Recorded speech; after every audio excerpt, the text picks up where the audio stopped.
Part 1. You will hear a radio announcer giving details of the evening's broadcast programmes. First, you have some time to look at questions 1 to 5.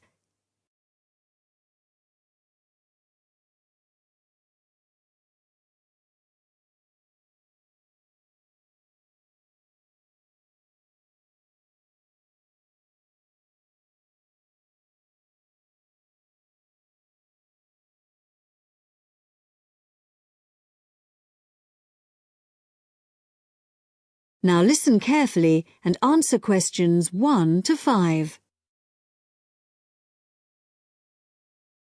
The time is 6:55 on Thursday, October the 15th. And now here is a brief review of this evening's programmes on Radio 6. Starting in just a few minutes, at 7 o'clock, we have the first programme in our new series, Animal Talk, a documentary with Laura Martins and Jeff Burns. And I'll be telling you some more about that in a minute. Then at 7:50 there will be a broadcast on behalf of the Rare Species Protection Group, telling you about some of the work they're doing to preserve endangered species. This will be followed at 8 o'clock by today's episode of Park Square, our drama series following the fortunes of a close-knit community in North London, in which Sunita begins to wonder if Carl has been telling her the truth, and Carl gets into trouble when a private email is read by the wrong person. At 8:30 we have our phone-in programme, What's Your View? Today's topic is the impact of the media, and you are invited to call in with your own views and questions on this topic. If you have a question for the panel, the number to call is 0207 815 4222.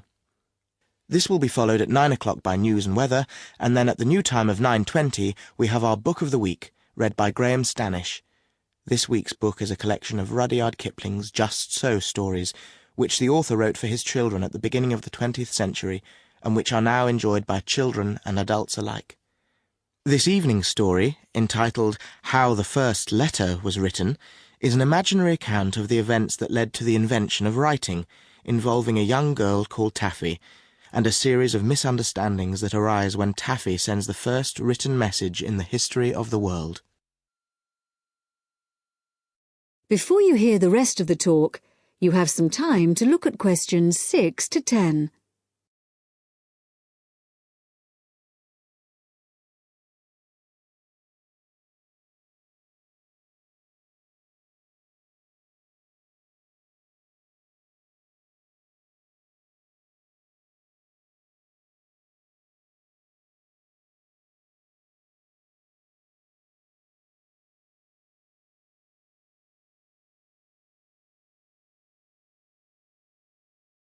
Now listen and answer questions 6 to 10. And now, some more information about our major new documentary series, Animal Talk, which explores the fascinating area of animal communication. Tonight's programme compares the communication systems used by two of the world's largest creatures, the killer whale and the elephant. Although these might seem like very different creatures, in fact there are a lot of similarities between them. They're both mammals, they both live in groups, and the social bonds they form are extremely strong. For example, when a new elephant is born, the others in the group will all gather round to greet it. They also live for a long time, like humans, and their brains are very large, which means that there may be room for something in there that allows them to process some type of language. In the programme, Laura Martins, who has spent many years studying the communication systems of whales, describes how although whales do have very good sight, like humans they mostly use sound to communicate. In the case of whales, this is because this travels well in water, where visibility may be limited. In the programme, you'll hear underwater recordings of the whale calls, but what we don't know yet is whether the whales are talking to one another, or whether the sounds are just to allow them to identify one another. Also speaking on the programme is Dr. Jeff Burns, who has made a special study of elephant communication. Elephants use all their senses to communicate, but as Dr. Jeff Burns explains, one way we are only just beginning to find out about is what has been referred to as silent singing. Sounds produced by elephants which are too low for humans to hear, but can be heard by other elephants. And did you know that another way in which elephants can hear is with their feet? So, when one elephant stamps on the ground, maybe to warn about danger, the sound travels through the ground, and another elephant up to 30 kilometres away may pick it up. To find out more about exactly how they do this, stay tuned to Radio 6 for Animal Talk. That is the end of part 1. You now have half a minute to check your answers.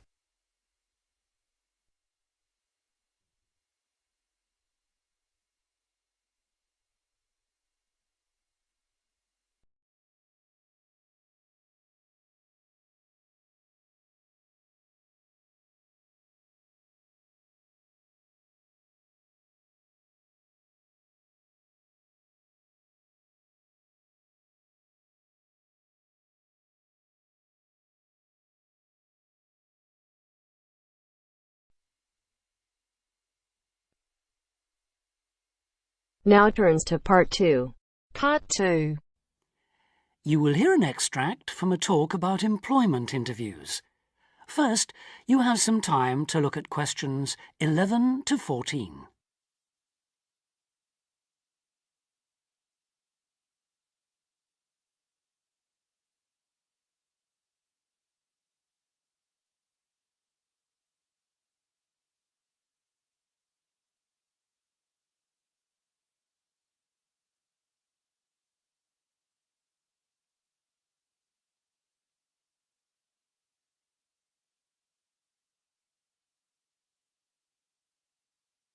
Now listen carefully and answer questions 11 to 14. Today I have with me Sandy Richardson of the local Workforce Center, and she'll be talking about that critical step towards the goal of employment, the interview. Sandy, what is an interview for, and what's the best way to approach it? A job interview is simply a meeting between you and a potential employer to discuss your qualifications and see if there is a fit. The employer wants to verify what they know about you and talk about your qualifications.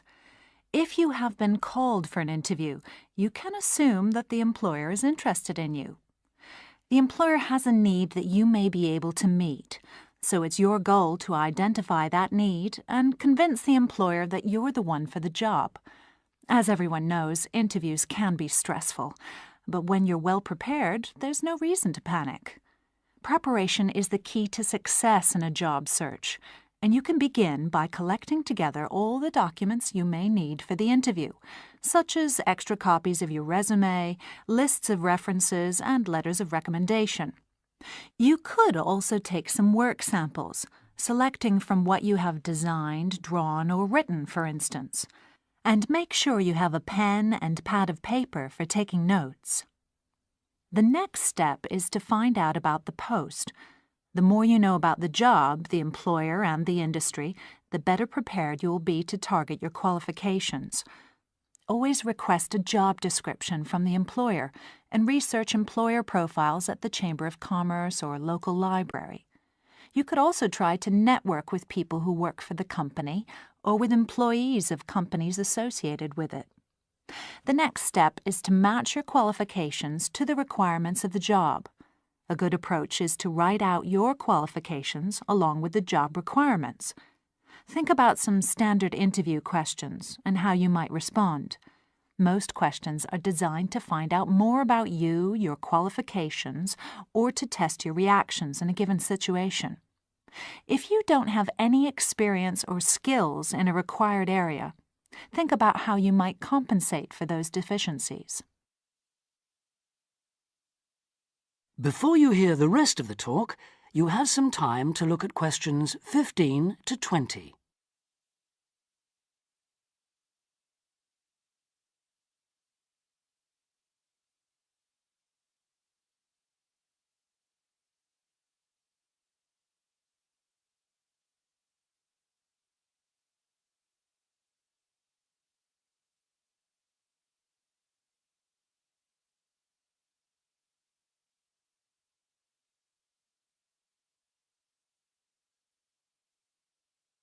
Now listen and answer questions 15 to 20. During an interview, it's important that you be yourself. Get a good night's sleep and plan your travel to be there in plenty of time so that you're not arriving out of breath with 30 seconds to spare. Don't, though, present yourself for the interview too early, 10 minutes at most. In the interview, listen carefully to each question asked. Take your time in responding and make sure your answers are positive. It's important to express a good attitude and show that you're willing to work, eager to learn, and are flexible. If you are unsure of a question, don't be afraid to ask for clarification. In fact, it's sometimes a good strategy to close a response with a question for the interviewer. In general, focus on your qualifications and look for opportunities to personalize the interview. Briefly answer questions with examples of how you responded in comparable situations, from either your life or previous job experiences. Something you should avoid are yes or no responses to questions, but don't dwell too long on non-job-related topics. Use caution if you are questioned about your salary requirements. The best strategy is to avoid the question until you have been offered a job. Questions about salary asked before there is a job offer are usually screening questions that may eliminate you from consideration, so be warned. On the other hand, it isn't inappropriate to show your enthusiasm if your first impressions of the interview and of the employer are good ones. So, if the job sounds like what you are looking for, say so. Keep in mind that the interview is not over when you are asked if you have any questions. Come prepared to ask a couple of specific questions that again show your knowledge and interest in the job. Close the interview in the same friendly, positive manner in which you started. When the interview is over, leave promptly. Don't overstay your time. Think about the interview and learn from the experience. Evaluate the success and failures. The more you learn from the interview, the easier the next one will become. You'll become much more confident. To close, here are a few more tips. First, maintain good eye contact throughout the interview and be aware of nonverbal body language. Second, dress a step above what you would wear on the job. Go to the hairdressers, have a shave, etc. Remember that your appearance is a key indicator of whether you have the right attitude, so it can pay to give some thought to how you look. And finally, don't be a clock watcher. That is the end of part 2. You now have half a minute to check your answers.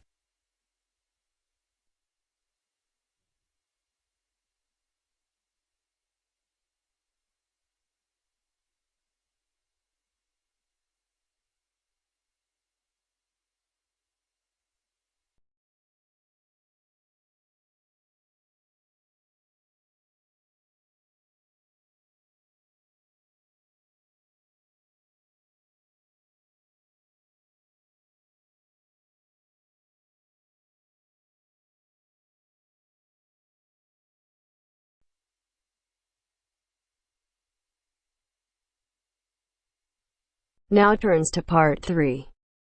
Part 3. You will hear a woman called Phoebe, who is training to be a teacher, talking to her tutor called Tony about research she has done in a school. First, you have some time to look at questions 21 to 25.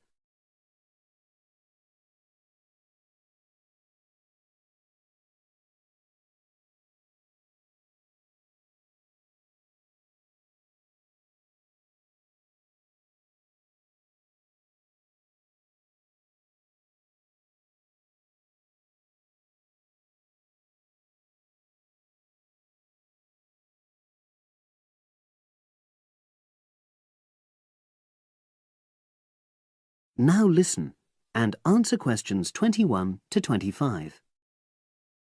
So, how did you get on with your school-based research, Phoebe? Well, it was exhausting, but really valuable. Good. What was the specific focus you chose? My title is Attitudes Towards Study Among 11 to 12-year-old Pupils. Right, and what made you choose that focus? Well, that's a bit difficult. Lots of my classmates decided on their focus really early on, mainly on the basis of what they thought would help in their future career, You know, in their first years teaching. So that's what helped you decide? Actually, it was that I came across a book written by experienced teachers on student attitudes, and that motivated me to go for the topic. OK. So what were your research questions or issues? Well, I wanted to look at the ways students responded to different teachers, particularly focusing on whether very strict teachers made teenagers less motivated. And from your research, did you find that was true? No, not from what I saw, you know, from my 5 days observation, talking to people and so forth. OK. We'll talk about the actual research methods in a moment, but before that, can you briefly summarise what your most striking findings are? Well, what really amazed me was the significant gender differences. I didn't set out to focus on that, but I found that boys were much more positive about being at school. Girls were more impatient. They talked a lot about wanting to grow up and leave school. Very interesting. Yeah, it is. From doing the research, it was clear to me that you might start out to focus on one thing, but you pick up lots of unexpected insights. Right. Did you get any insights into teaching? Yes, certainly. I was doing a lot of observations of the way kids with very different abilities collaborate on certain tasks. You know, help each other. And I began to realise that the lessons were developing in really unexpected ways. So what conclusion do you draw from that? Well, I know it's necessary for teachers to prepare lessons carefully, but it's great if they also allow lessons to go their own ways. Good point. Now, I'm really pleased to see you doing this.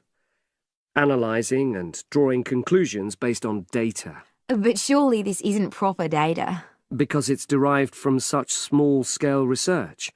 Well, as long as you don't make grand claims for your findings, this data is entirely valid. I like the way you're already stepping back from the experience and thinking about what you've learned about research. Well done. But I know I could have done it better. As you become more experienced, you'll find ways to reduce the risk of difficulties. Okay. Now you have some time to look at questions 26 to 30.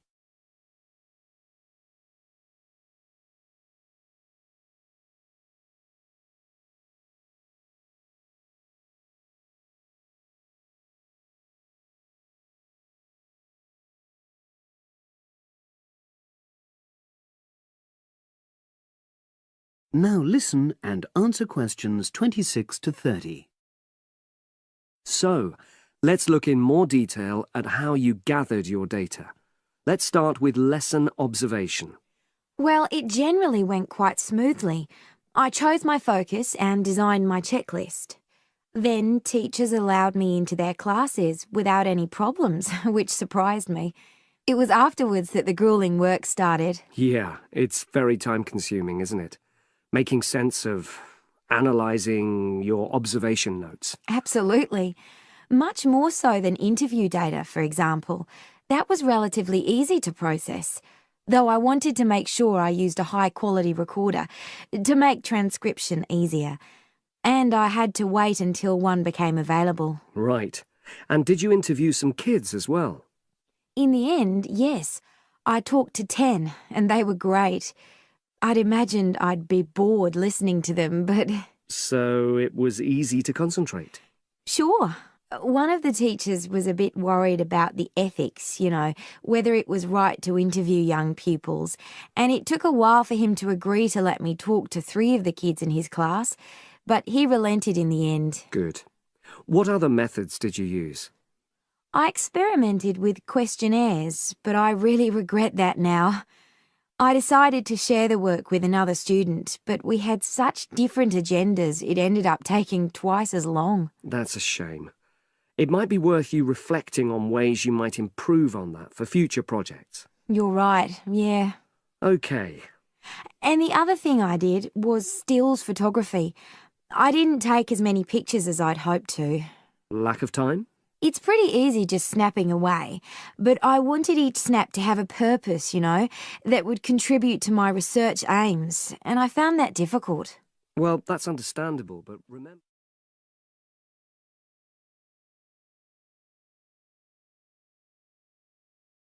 That is the end of part 3. You now have half a minute to check your answers.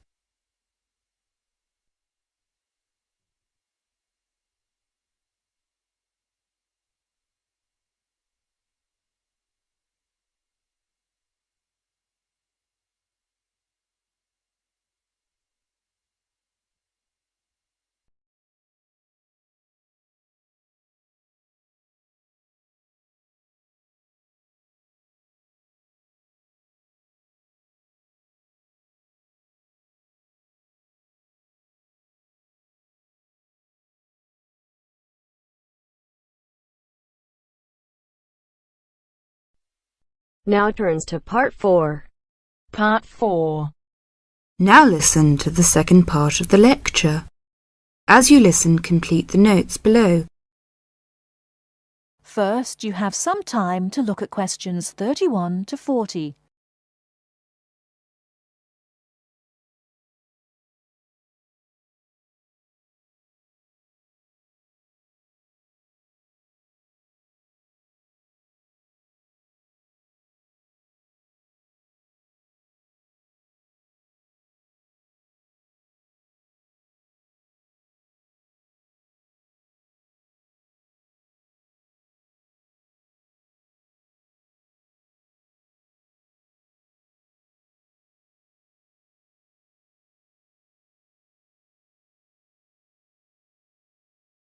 Now, listen carefully and answer questions 31 to 40.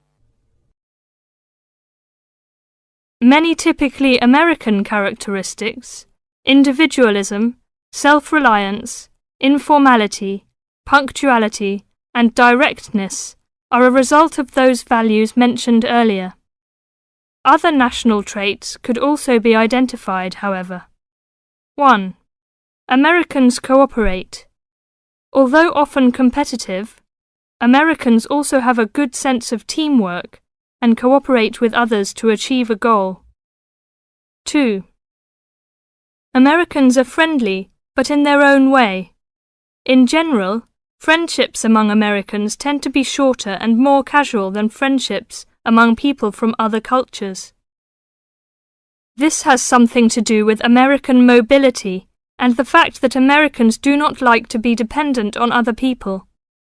Americans also tend to compartmentalize friendships, having friends at work, family friends, friends on the softball team, etc.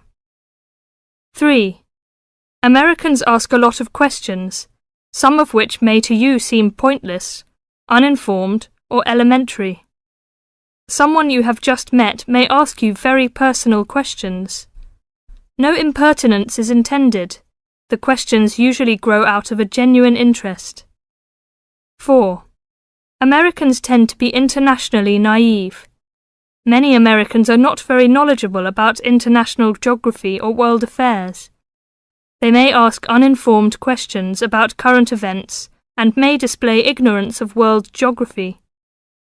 Because the US is not surrounded by many other nations, some Americans tend to ignore the world. 5. Silence makes Americans nervous. Americans are not comfortable with silence. They would rather talk about the weather than deal with silence in a conversation. 6. Americans are open and usually eager to explain. If you do not understand certain behavior or want to know what makes Americans tick, do not hesitate to ask questions. Just as values and traits differ somewhat from one culture to another, so do the personal habits associated with good manners and courtesy. While very often there does not seem to be any particular reason why a particular way of doing something is considered good manners, observing these cultural rules will make Americans more comfortable with you, and therefore you with them. It is, of course, impossible to cover all the possibilities here. If you are unsure in a situation, just ask. Americans like to be helpful. 1. Queuing up or lining up is essential. Courtesy requires that you do not push from behind, stand next to the person being helped, or cut into a line. If you should accidentally bump someone, you should say, "Excuse me." 2. Americans blow their noses into a tissue. Spitting, clearing phlegm, or sniffing as from a cold are considered rude. 3. It is considered poor manners to slurp, chew noisily, or open your mouth while chewing. 4. Questions are seen as a good way of getting acquainted, but questions about a person's age, financial affairs, cost of clothing or personal belongings, religious affiliations and sex life are considered too personal for questioning, except between very close friends. 5. Men generally do not hold hands or link arms in public with other men. This is somewhat more acceptable between women and quite common between men and women. Now, a few words about personal safety. Unfortunately, in the US, one must be aware of crimes. It is wise to be especially careful until you are familiar with the community in which you live. Remember that good judgment and common sense can significantly reduce chances of having an unpleasant and perhaps harmful experience. Basic safety rules include the following. 1. Do not walk alone at night. 2. When you leave your room, apartment, or automobile, make sure that all doors are locked and all windows are secured. 3. Do not carry too much cash or wear jewellery of great value. 4. Never accept a ride from a stranger. Do not hitchhike and do not pick up hitchhikers. 5. Be careful of purses and wallets, especially in crowded metropolitan areas where there may be purse snatchers and pickpockets. 6. If a robber threatens you, at home or on the street, try not to resist unless you feel that your life is in danger and you must fight or run away. Give up your valuables as calmly as you can and observe as much as possible about the robber to tell the police when you report the crime. A final note. Keep an open mind. Don't judge what you see as right or wrong, but make it a challenge to try to understand the variety of American behaviours which you may observe.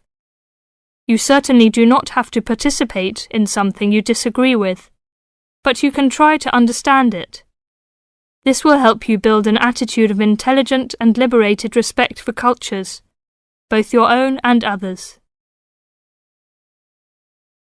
That is the end of part 4. You now have half a minute to check your answers.